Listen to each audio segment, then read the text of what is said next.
Sydney, thank you so much, and thanks to CrowdFund Beat Media for putting this wonderful event together, and of course the National Press Club. You can't get more epic in DC than this. I'm Vince Molinari. Sorry. Not just you, Dara. If it was Reagan, would say, I pay for this microphone. Yeah, he I'll just do this. How's that? Yes, Good. Perfect. All right, so you're paying for the microphone. Thank you again. So I'm Vince Molinari. I'm the CEO of WISA Capital. I guess the general disclaimer that we love to say, the views that I'm about to represent are mine only and not necessarily the organization of which I work for. So WISA Capital is a registered broker-dealer as well as an alternative trading system, qualified matching service pursuant to a private letter ruling with the Department of Treasury, and most recently a approved Quotation Bureau for private and unregistered securities, not yet launched. So wow, this is almost, Derek, going back to our, this is like not quite the 30-year reunion, but it feels like a little get together again with lots of the pioneers, and it's always very, very difficult going after Dara. I don't have any swag, but I'm gonna leave that screen up there, self-promotion for a minute. But going back to even before the Jobs Act in the early days of the original titles, and speaking at Dara's events, and Sarah being here, and Dina Ellis, and lots of our great friends who've been around this process in different ways and shapes and forms. Some of us getting it right along the way, some of us getting it very wrong. Although, I guess I'm old enough, but I love this word to talk about pivoting, right? So we pivoted along the way, and that disguises our failure or the new catchphrase. So there's been lots of learning curve, and I think what's awesome about these events, and my buddy Steve Sinelli is sitting here, and we've been through the trenches up and down, and figuring out how to get this marketplace right. And I think we're still very early innings. And the beautiful thing is, Dara's always full of education, and when we look at what's happening, the disruption, the awareness, our acceptance of communication on mobile devices. Maybe we were early 5 years ago, 6 years ago, maybe a little early 3 years ago, but I think, Steve, we arrived on time. So where's my great flicker? So I wanted to turn the conversation a little bit backward. Where's the exit, right? So I think as we have begun to see traction around what we say is the primary issuance, the aggregation of capital, and whether we want to talk about Reg CF, A+, any other methodology that's out there now, including one of my personal favorites, the ability to generally solicit, right? The connectivity of what we're beginning to see and the acceptance across in asset classes as well as investor stacks, retail to accredited to institutional. What do we always ask ourselves before the investment? What's my exit strategy? And I think that was if we go back in time and revisit history a little bit, 2009, 2010, we saw the demise of our public markets, at least from an IPO perspective and many other points. Sarbanes-Oxley, decimalization, order handling rules, Reg MS, whatever the culprit or the combination that we want to talk about, lack of IPOs, right? And we all know the statistics in the room, 500 IPOs down to 100, right? We've never seen that recovery. What most people were missing at that point, the evil empire of Wall Street is not making money on any IPO. But what we lost connection with is what it meant to be an investor, what it meant to enable and grow a company with the capital that we were putting in. So looking at the statistics, of course, the vast majority of our job creation in the country comes from our private sector.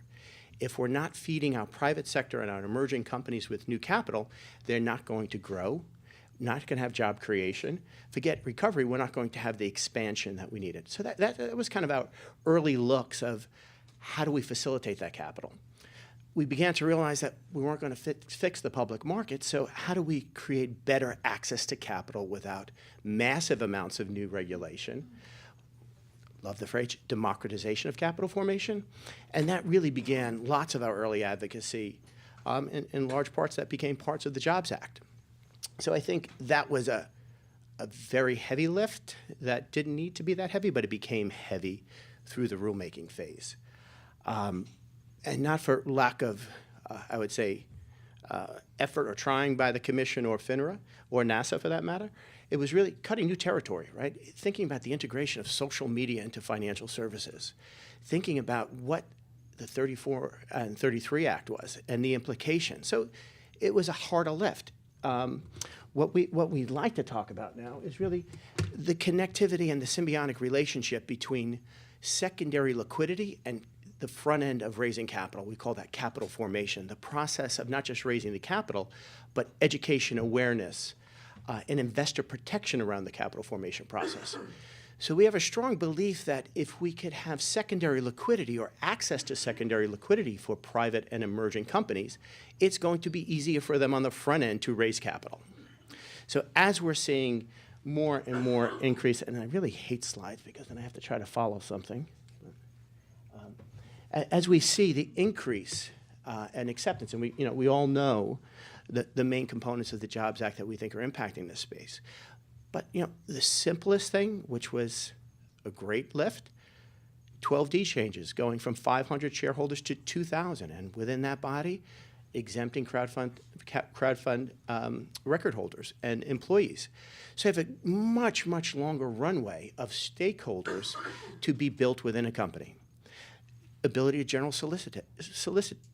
solicitate, or simply said, advertise for the first time in U.S. history, pursuant to the Jobs Act. Everything that Dara is talking about, the convergence now of social media and Wall Street, thinking about new distribution channels, the ability to create education and awareness through social media and have that tied to the ability to execute and purchase a security, massively disruptive and powerful engines, I think, that are beginning to get more and more traction. Reg A+, Reg CF, and again, you begin to think about the momentum and the things that are being posed today of increasing limits on Reg A+ now to 75 million. What could be 5 million on Reg CF? All pointing to a trajectory of higher issuances.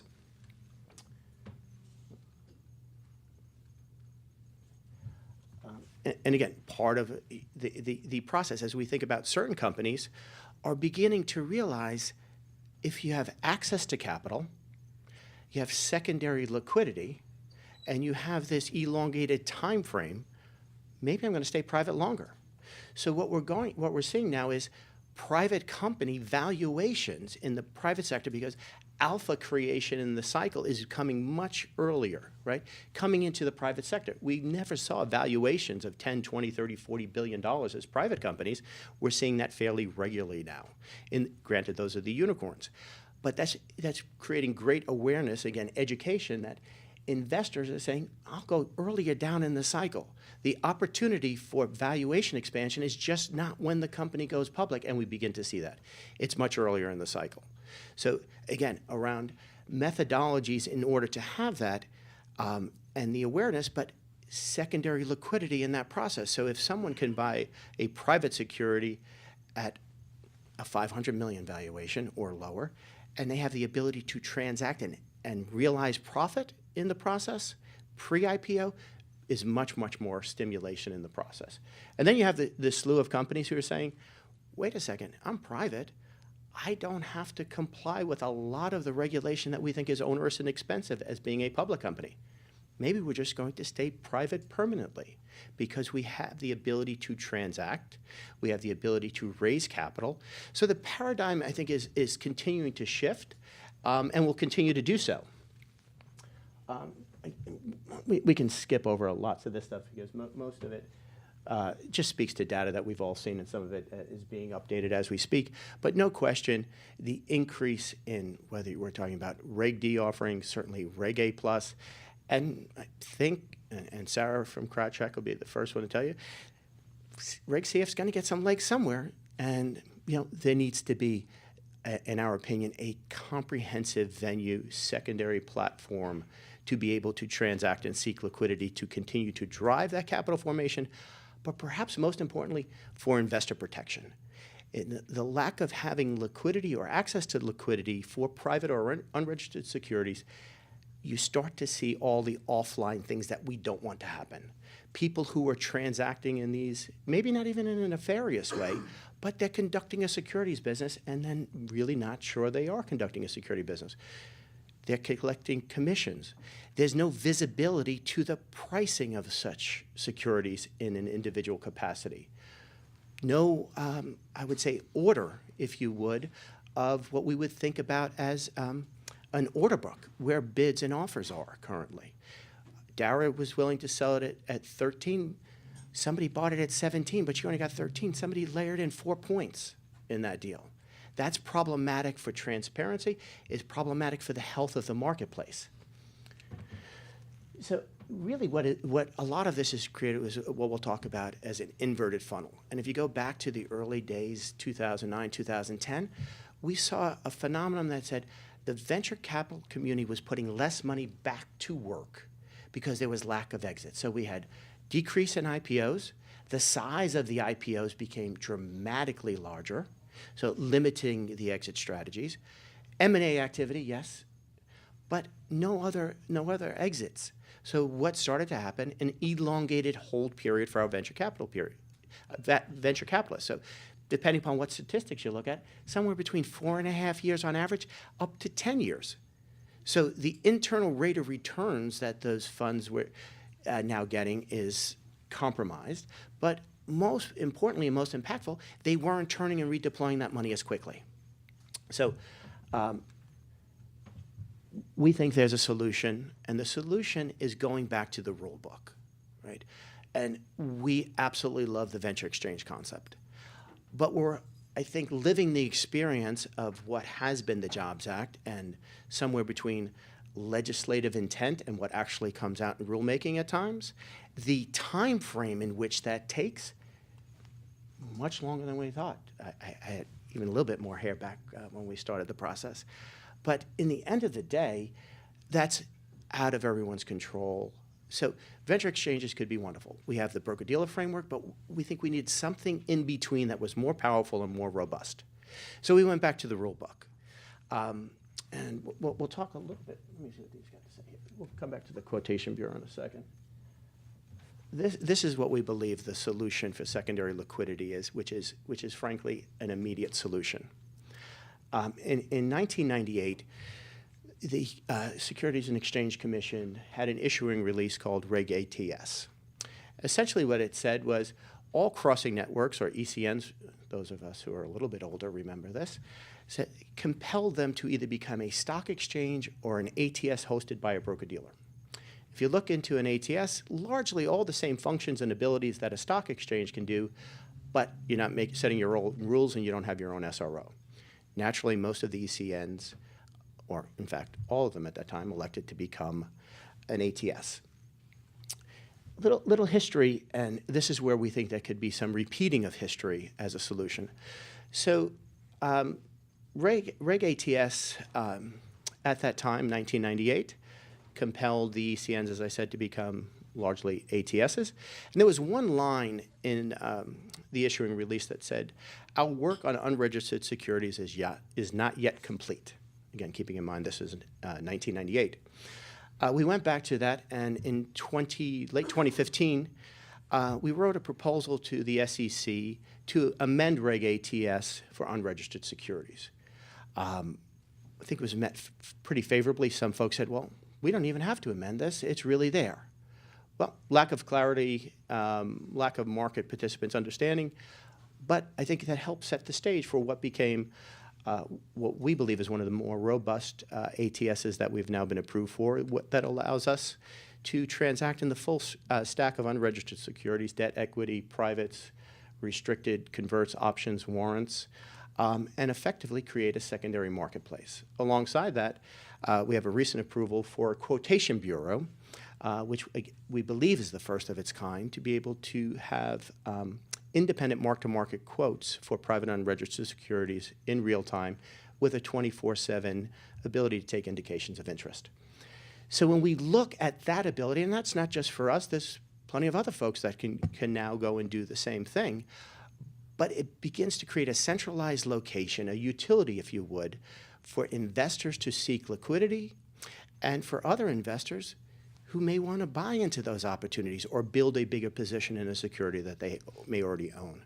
So it's the age-old challenge and ability of any exchange is inventory and liquidity. So we're at the early stages of going to be launching that shortly.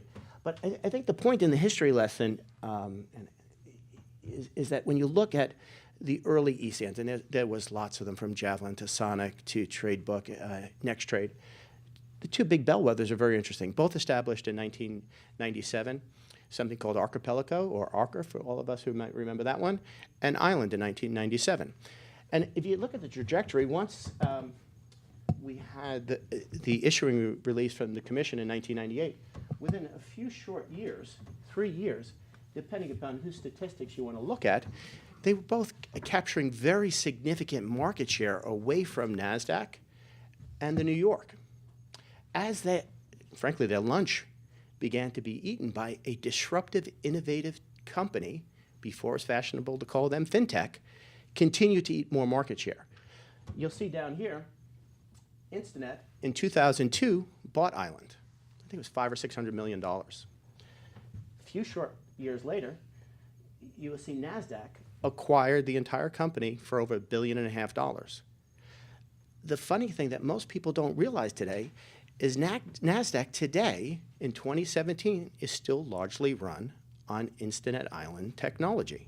So within 10 years, this little startup in fintech displaced and became effectively the Nasdaq technology. I think even more meaningful, if we look at Archipelago, again, most people don't remember the history, but going back, you'll see Arca merges with the Pacific Stock Exchange, if those remember that. That was a small public company. Arca became a public company. Within a few short years later, New York Stock Exchange merged into the Pacific Stock Exchange Arca public company. That's how the New York Stock Exchange became public. $6 billion valuation for that merge, plus or minus 10 years later from a startup fintech company. I think the most remarkable part of that story is that when you think what happened within a year and a half, 2 years, Arca's technology displaced the entire specialist floor of the New York Stock Exchange.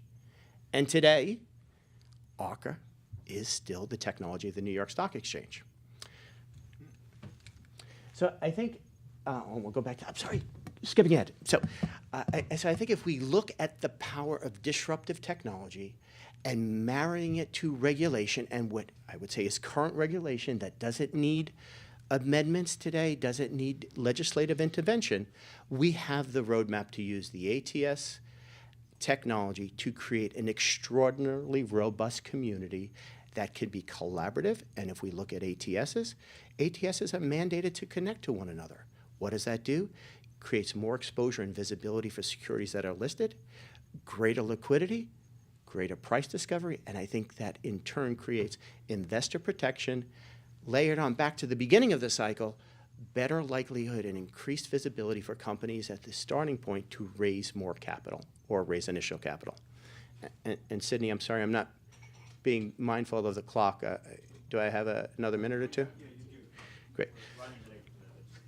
I'm sorry, fast. Just because I think it's so important, because it does give me a little bit of deja vu back to early days of crowdfunding and the Jobs Act, is blockchain technology. And lots of people frothing at the mouth about it, and I think it's absolutely, we should be frothing about it. But I think the important point to point out today, at least from our perspective, blockchain is absolutely amazing, but it's not doing anything differently for financial services than we're already doing today. We are still transacting, we're still clearing, we're still settling, we're still holding escrow, all of the things that we're doing. And yes, it does it much faster, more efficiently, it is immutable, but it is not doing any of the processes differently.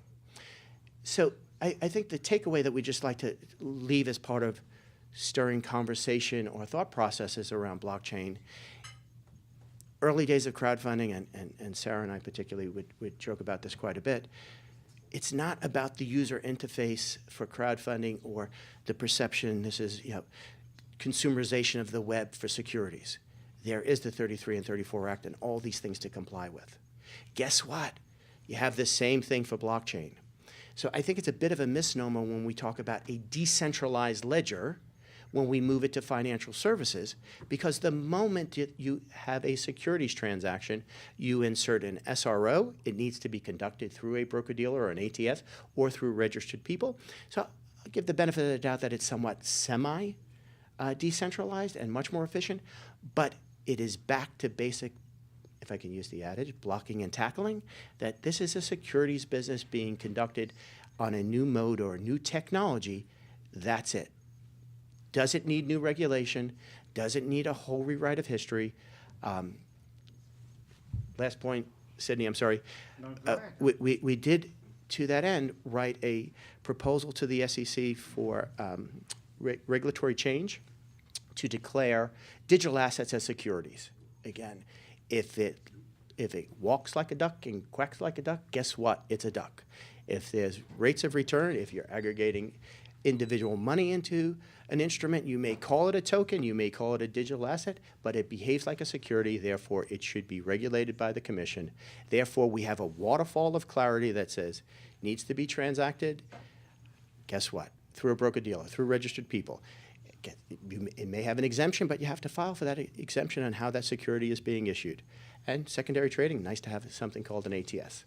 So I'm sure I'm way over. I apologize, Sydney. On that note, thank you all very much. I appreciate it.